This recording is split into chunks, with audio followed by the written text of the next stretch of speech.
بسم الله الرحمن الرحيم. السلام عليكم ورحمة الله وبركاته. பேரன்பிற்குரிய கொள்கை சகோதரர்களே, அல்லாஹ்வின் மார்க்கமான இஸ்லாத்தை மிக வீரியமாக மக்களுக்கு மத்தியில் கொண்டு செல்ல வேண்டும் என்ற உயர்ந்த நோக்கத்திற்காக நாம் எல்லாம் இங்கு குழும்பி இருக்கிறோம். இந்த செயற்குழுவிற்காக பல பகுதிகளில் இருந்து பல கஷ்டங்களை சிரமங்களை கடந்து நாம் இங்கு ஒன்று திரண்டிருக்கிறோம். இதற்காக நாம் பட்ட ஒவ்வொரு சிரமங்களும் ஒவ்வொரு கஷ்டங்களும் கண்டிப்பாக நிச்சயமாக வீணாக போவதில்லை. இது சாதாரண ஒரு கூட்டம் இல்லை. நபிகள் நாயகம் ஸல்லல்லாஹு அலைஹி வஸல்லம் அவர்கள் மிகவும் சிலாகித்து சொன்ன, சிறப்பித்து கூறிய ஒரு மாண்புமிக்க ஒரு சிறப்பான ஒரு கூட்டம். ரசூல் ஸல்லல்லாஹு அலைஹி அவர்கள் ஒரு செய்தியை குறிப்பிடுகிறார்கள்.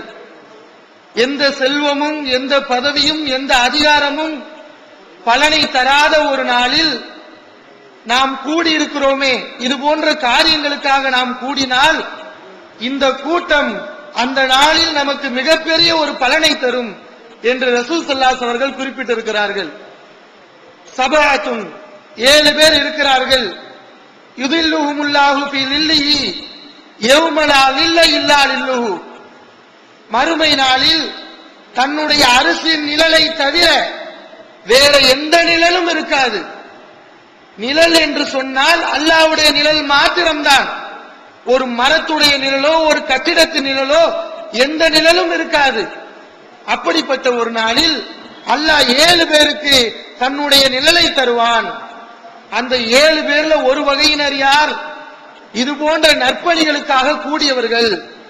ரஜுலானி தஹாபா ஃபில்லாஹி, அல்லாஹ்விற்காக விரும்பி நேசம் கொண்டு, வஜ்தமா அலைஹி, அல்லாஹ்விற்காகவே ஒன்று சேர்வார்கள், வத்தஃபர்ரகா அலைஹி, அல்லாஹ்விற்காகவே பிரிவார்கள் என்று ரசூல் ஸல்லல்லாஹு அலைஹி அவர்கள் ஒரு வகையினரை குறிப்பிடுகிறார்கள். இங்கு நாம் குழும்பி இருக்கிறோம். நம்மை இங்கு குழுப்பியது எது? எந்த அடிப்படைக்காக நாம் இங்கு ஒன்று சேர்ந்திருக்கிறோம்? நமக்கு என்ன இரத்த உறவு இருக்கிறதா? கூட பிறந்த அண்ணன் தம்பிகளா? இதுக்கெல்லாம் ஒரே காரணம் இந்த ஏகத்துவம் மாத்திரம்தான். இந்த சத்திய கொள்கை ஒரே காரணத்துக்காகத்தான் இங்கு நாம் அனைவரும் ஓர் அணியில் திரண்டு இருக்கிறோம். இப்படி அல்லாஹ்வுடைய இந்த மார்க்கத்தை நோக்கமாக வைத்து நாம் கூடுவது, அல்லாஹ்வுடைய இந்த மார்க்கத்துக்காக நாம் கலைந்து செல்வது, இப்படி நம்முடைய செயல்பாடு இருந்தால் கண்டிப்பாக மறுமையிலே இதற்கு அல்லாஹ் தரக்கூடிய பரிசு அளவிட முடியாதது.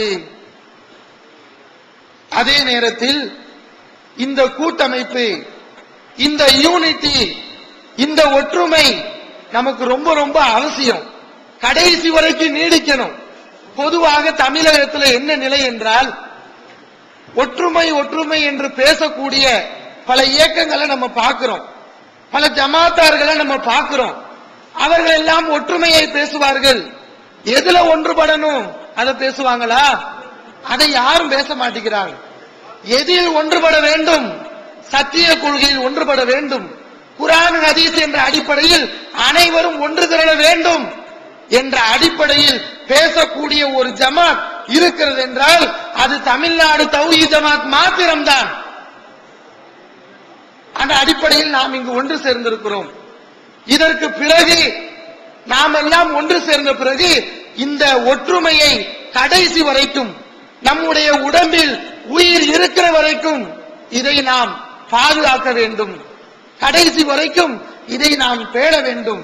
ஏனென்றால் இந்த கூட்டமைப்பை, நமக்கு மத்தியில் இருக்கக்கூடிய இந்த இணக்கத்தை, ஒரு இணைப்பை சீர்குலைப்பதுதான் சைத்தானுடைய பிரதானமான நோக்கம். ரசூல் ஸல்லல்லாஹு அலைஹி அவர்கள் சொல்கிறார்கள், இதெல்லாம் நம்ம மனசுல பதிய வைக்க வேண்டிய செய்தி, சாதாரண செய்தி இல்ல. முஸ்லிம்ல பதிவு செய்யப்பட்டிருக்கிறது, அது ஐஸ ஷைத்தானு ஐயோபதபி அருளிக்கும், நீங்கள் அல்லாஹ்வை விடுத்து மற்றவர்களை வணங்க மாட்டீர்கள் என்று ஷைத்தான் நிராசை அடைந்து விட்டான். நபிகள் நாயகம் ஸல்லல்லாஹு அலைஹி வஸல்லம் சொல்றாங்க. ஏன்னா இந்த ஏகத்துவம் நம்முடைய மனதில் ஆழமாக பதிந்து விட்டது, வேரூன்றி விட்டது. சிறுக்குக்கு வா, இணை வைப்புக்கு வா, தர்கா வழிபாட்டுக்கு வா, சந்தன கூடு, அனாச்சாரங்களுக்கு வா என்று ஷைத்தான் நம்மை அழைக்க முடியாது. ஒரு காலத்தில் அழைத்தாலும் அந்த வலையில் நாம் ஒருபோதும் விழமாட்டோம் என்று நபி அவர்கள் சொல்றாங்க. யாராவது நம்ம சிறுக்குக்கு போவோமா? யாரும் போக மாட்டோம். இந்த தௌஹீத் வந்த பிறகு இணை வைப்பு கொள்கைக்கு ஒருபோதும் யாரும் போக மாட்டோம். அதே நேரத்தில் ஷைத்தான் இந்த ரூபத்துல வராவிட்டாலும், எந்த ரூபத்துல? இணை வைப்பு கொள்கை ரூபத்துல ஷைத்தான் வந்து வழிகெடுக்காவிட்டாலும் வேற வேற முகங்கள்ல ஷைத்தான் வருவான், வந்து வழிகெடுப்பான் என்று நபி அவர்கள் எச்சரிக்கிறார்கள். அந்த ரூபத்தில் வந்து இன்றைக்கு சிலரை ஷைத்தான் வழிகெடுத்து இந்த ஜமாத்திலிருந்து பிரித்து எடுத்து சென்று விட்டான். அது என்ன? நபி அவர்கள் சொல்கிறார்கள், ஷைத்தான் இதுல நிராசை அடைந்தாலும் வலாக்கின் ஃபித் தஹரீஸ் பைனஹும், உங்களுக்கு மத்தியில் பிளவுகளை ஏற்படுத்தி, சண்டைகளை ஏற்படுத்தி, தேவையில்லாத பிரச்சனைகளை பூதாகரமாக்கி உங்களை துண்டாடுவதில் ஷைத்தானுக்கு நம்பிக்கை இருக்கிறது என்று ரசூல் ஸல்லல்லாஹு அலைஹி வஸல்லம் சொல்றாங்க. இதை நம்ம பார்க்கிறோமா இல்லையா? ஒன்னத்துக்கும் உதவாத, பேச வேண்டிய ஒரு விஷயமாக இருக்காது. அதற்கெல்லாம் இன்றைக்கு இந்த தௌஹீத் கொள்கையை விட்டு, இந்த ஜமாத்தை விட்டு விலகி செல்லக்கூடிய நபர்களை நம்ம சமுதாயத்தில் பார்க்கிறோம். இதெல்லாம் எதுக்கு? இந்த மாதிரியான அற்பமான விஷயங்கள். ஷைத்தான் எப்படி வழிகெடுப்பா, எப்படி இந்த பிளவுகளை ஏற்படுத்துவா, அதையெல்லாம் நபி அவர்கள் நமக்கு எச்சரித்திருக்காங்க. முக்கியமா இஹ்லாஸ், மன தூய்மை. இந்த மன தூய்மை இருக்கின்ற பட்சத்தில் யாராலும் எவராலும் ஒன்றும் செய்ய முடியாது. இந்த இஹ்லாஸுக்கு, மன தூய்மைக்கு அவ்வளவு மிகப்பெரிய வலிமை இருக்கிறது. இதை நாம் கண்கூடாக பார்த்து வருகிறோம். இந்த தௌஹீத் பிரச்சாரம் துவங்கும் போது இது போன்ற படை பட்டாளங்கள், ஏகத்துவ கூட்டங்கள் ஆரம்ப காலத்தில் இருந்ததா? இன்னைக்கு எத்தனை கிளை நிர்வாகிகள், எத்தனை மாவட்ட நிர்வாகிகள் தௌஹீத் ஜமாத்துக்கு உண்டு. மிகப்பெரிய அளவில் திரண்டிருக்கிறோம். ஆனால் ஆரம்ப நேரத்திலே இது மாதிரியான ஒரு படை வலிமை நமக்கு இருந்ததா? செல்வ வலிமை இருந்ததா? இன்றைக்கு தனியாக ஒரு சேனல் ஆரம்பிப்பதற்கு ஒரு மசூரா கூட்டக்கூடிய வகையிலே அல்லாஹ் நமக்கு இந்த ஜமாத்திற்கு வலிமையை தந்திருக்கிறான். அதற்காக நாம் கூடியிருக்கிறோம். இந்த மாதிரி ஒரு பொருளாதார வலிமை ஆரம்ப நேரத்தில் இருந்ததா? இல்லை. ஆனால் ஓரிரு நபர்கள், விரல் விட்டு எண்ணக்கூடிய நபர்கள், அவர்கள் செய்த கடுமையான உழைப்பு, அந்த உழைப்பு இன்றைக்கு இந்த தௌஹீத் கொள்கை வேர்விட்டு கிளைவிட்டு ஓங்கி உயர்ந்து விண்ணை முட்டுகின்ற அளவுக்கு உயர்ந்திருக்கிறது என்றால் எல்லாத்துக்கும் அடிப்படை இஹ்லாஸ் என்ற ஒரே காரணம்தான். இஹ்லாஸ் இருந்தால் இப்படிப்பட்ட விஸ்வரூப வளர்ச்சியை நம்மால் பார்க்க முடியும். இந்த இஹ்லாஸை குலைப்பதற்கு ஷைத்தான் நம்மிடத்தில் வருவான். மன தூய்மையை புதைப்பதற்கு ஷைத்தான் வருவான். நபி அவர்கள் சொல்கிறார்கள், இந்த மாதிரியான தன்மையில் நம்மகிட்ட வந்துடக்கூடாது. இணை வைப்புக்கு போக மாட்டோம். இணை வைப்பு அல்லாத பாவங்கள், கொள்கையை விட்டு தடம்புரள செய்யக்கூடிய பாவங்கள் நம்மிடத்தில் வராமல் நாம் எச்சரிக்கையாக இருக்க வேண்டும். ரசூல் ஸல்லல்லாஹு அலைஹி அவர்கள் சொல்கிறார்கள், அற்புதமாக உதாரணங்களை சொல்லி மக்களுக்கு புரிய வைக்கிறாங்க.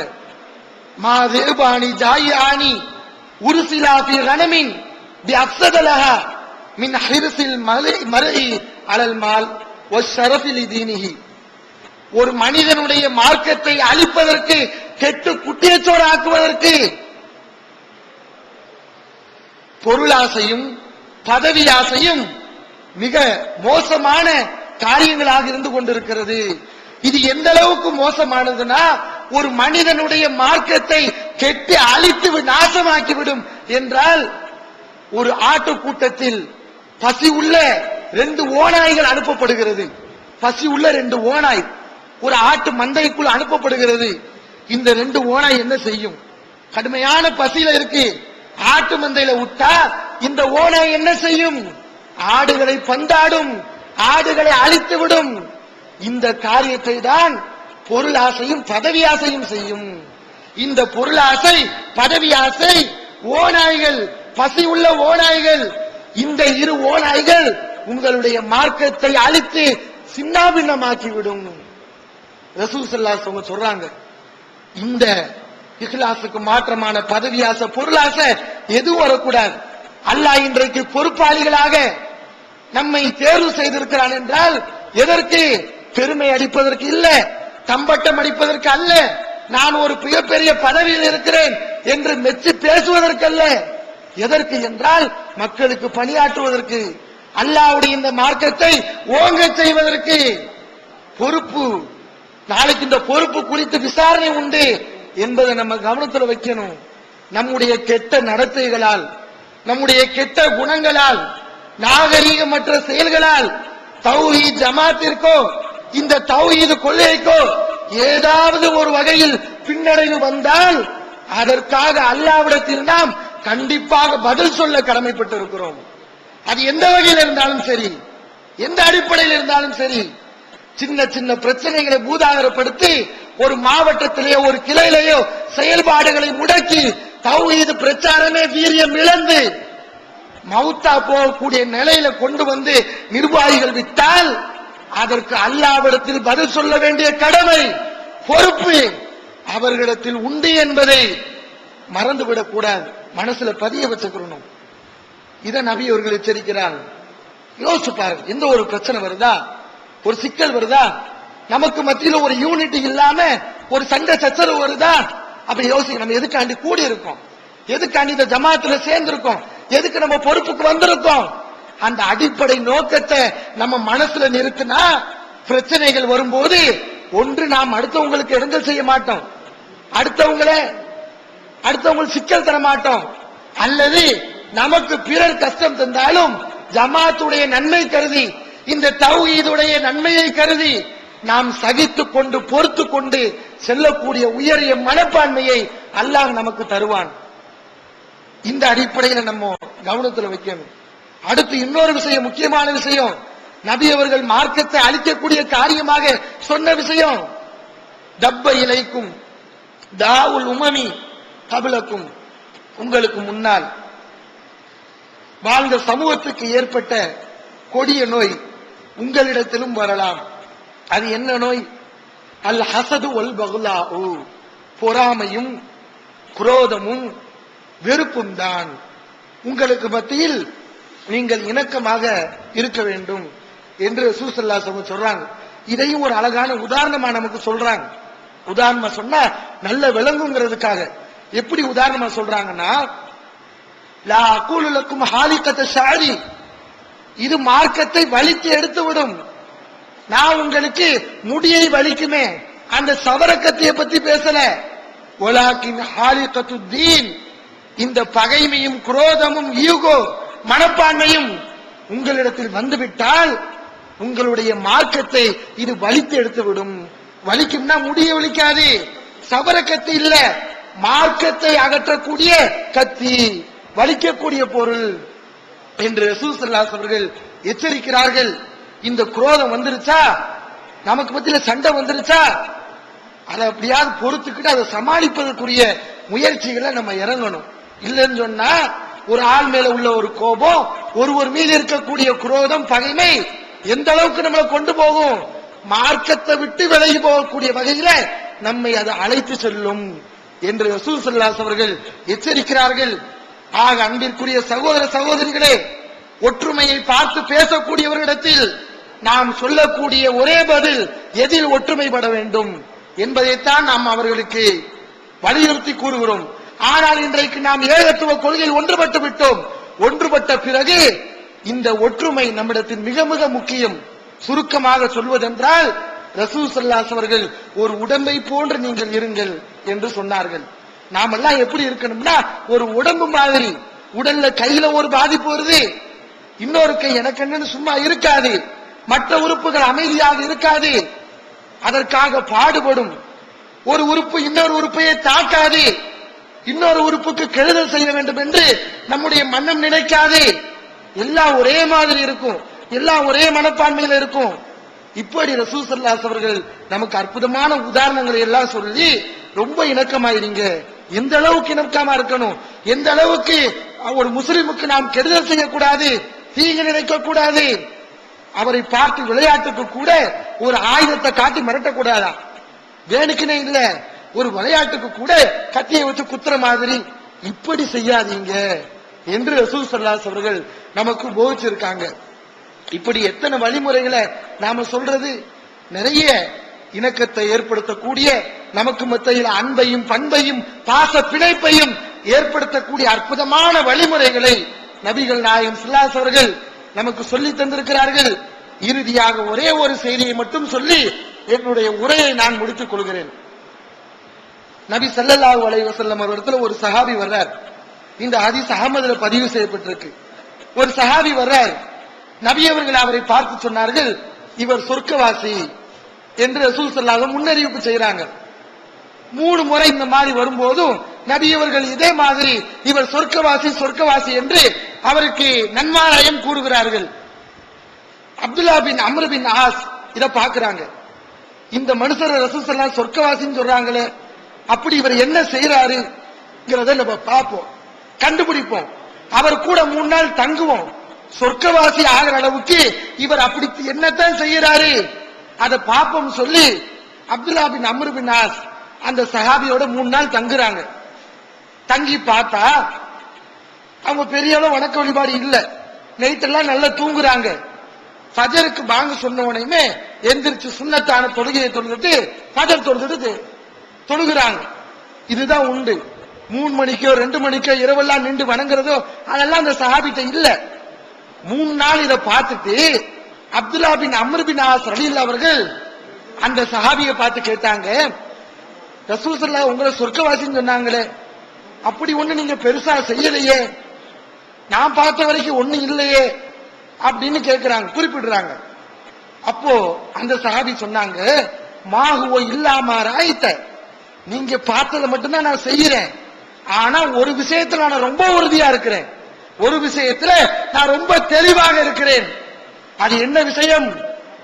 غير أني لم أجد في نفسي لأحد من المسلمين غشا, முஸ்லிம்கள் யாருக்கும் நான் கெடுதல் நினைக்க வேண்டும், மோசடி செய்ய வேண்டும் என்று என்னுடைய மனதில் நான் உணர்ந்தது கூட இல்லை. வணக்க வழிபாடுகள் கம்மிதான், கடமையான தொழில்கள் நிறைவேற்றுவேன், உபரியான வணக்கங்கள் கம்மிதான், ஆனால் ஒரு விஷயத்தில் நான் ரொம்ப கான்பிடண்டா இருக்கிறேன். என்ன விஷயம்? எந்த முஸ்லிமுக்கும் என்னுடைய மனதால் நான் மோசடி செய்ய வேண்டும் என்று நினைக்கவில்லை. வலா அஹ்சுது அஹதன் அலா கைரின் ஆத்தாஹுல்லாஹ் இய்யாஹு, அல்லாஹ் ஒருவருக்கு ஒரு நன்மையை வழங்கி இருந்தால் அதற்காக அவரை பார்த்து நான் பொறாமைப்படவும் இல்லை என்று நபி அவர்கள் அந்த சஹாபி சொல்றாங்க. இப்படி இந்த சஹாபி சொர்க்கவாசியாக ஆயிருக்காருன்னா எல்லாத்துக்கும் அடிப்படை என்ன? மனசுல குரோதம், பகைமை, வெறுப்புணர்வு, சண்டை சச்சரவுகள் எல்லாவற்றையும் கலைந்து விட்டு அவர் ஒரு சகோதரத்துவத்தோட அந்த சஹாபி நடந்து கொண்டார். இன்னையில இருந்து நம்ம முடிவெடுக்கணும், எப்பயுமே நம்ம உறுதியா இருக்கணும். என்ன உறுதியா இருக்கணும்?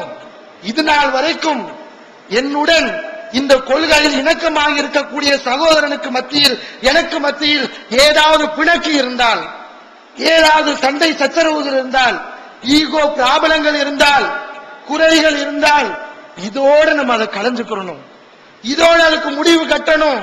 இத மனசுல நம்ம வச்சுக்கிட்டே இருந்தோம்னா மிகப்பெரிய அளவுல நம்ம ஒருபோதும் தௌஹீதுல ஒரு எழுச்சியை பார்க்க முடியாது. இந்த எழுச்சிக்கு அடிப்படை அஸ்திவாரம் இஹ்லாஸ், மன தூய்மை, நமக்கு மத்தியில ஒரு இணைப்பு. அந்த இணைப்புக்கு நாமெல்லாம் இப்போது சகோதரர்களாக மாறணும். சண்டை சச்சரவு இருந்தா கைகளை கொடுத்து நாம் பேசிக்கொண்டு சலாம் கூறிக்கொண்டு சகோதரர்களாக அல்லாஹ்வுடைய இந்த மார்க்கத்துக்காக ஓர் அணியில் திரண்டு நாம் அனைவரும் பாடுபடக்கூடிய மக்களாக அல்லாஹ் உங்களையும் என்னையும் அனைவரையும் ஆக்கியருவானாக. வாஹிரு தமிழ்நாடு தௌஹீத் ஜமாஅத்தின் ஆதரவற்றோர் இல்லம் இறைவனுக்கு செய்ய வேண்டிய கடமைகளுக்கு அடுத்தபடியாக பெற்றோரை பேணுவது பற்றி இஸ்லாம் அதிகமாக வலியுறுத்துகிறது. பெற்றோரை பேணாதவர்கள் மறுமையில் வெற்றி பெற முடியாது என்று இஸ்லாம் அறிவுறுத்துகிறது. ஆயினும் இஸ்லாத்தின் இந்த கட்டளையை சில முஸ்லிம்கள் அலட்சியம் செய்து பெற்றோரை வீட்டை விட்டு விரட்டுகின்றனர். பெற்றோரை பிச்சைக்காரர்களாக மாற்றுகின்றனர். இந்த அவல நிலைக்கு பரிகாரம் காணும் வகையில் முதியோர் ஆதரவு இல்லத்தை தமிழ்நாடு தௌஹீத் ஜமாஅத் நடத்துகிறது. தாயன்புடன் உணவு, உடை, மருத்துவம் உள்ளிட்ட 24 மணி நேரமும் செவிலியருடன் கூடிய பராமரிப்பு மற்றும் தனி ஆம்புலன்ஸ் வசதி இவை அனைத்தும் முற்றிலும் இலவசமாக செய்து தரப்படுகிறது. அனாதைகளை அரவணைப்பவரும் நானும் சொர்க்கத்தில் இணைந்திருப்போம் என்ற நபிகள் நாயகம் ஸல்லல்லாஹு அலைஹி வஸல்லம் அவர்களின் அமுத மொழியை ஏற்று அனாதைகளை அரவணைக்கும் இல்லமும் தமிழ்நாடு தௌஹீத் ஜமாஅத் நடத்தி வருகிறது. இப்பணியை தொடர்ந்து செய்திட உங்கள் நன்கொடைகளையும் ஜகாத்தையும் தாராளமாக வாரி வழங்குமாறு கேட்டுக்கொள்கிறோம். உங்களது நன்கொடைகளை டிடியாகவோ செக்காகவோ மணி ஆர்டராகவோ அனுப்பலாம். டிடி அனுப்புபவர்கள் தமிழ்நாடு தௌஹீத் ஜமாஅத் வங்கி கணக்கு எண் 7882748827 இந்தியன் வங்கி மண்ணடி கிளை என்ற பெயரில் எடுத்து அனுப்ப வேண்டிய முகவரி தமிழ்நாடு தௌஹீத் ஜமாஅத் மாநில தலைமையகம் 30 அரண்மனைக்காரன் தெரு மண்ணடி சென்னை 1. போன் 044252152226. Allah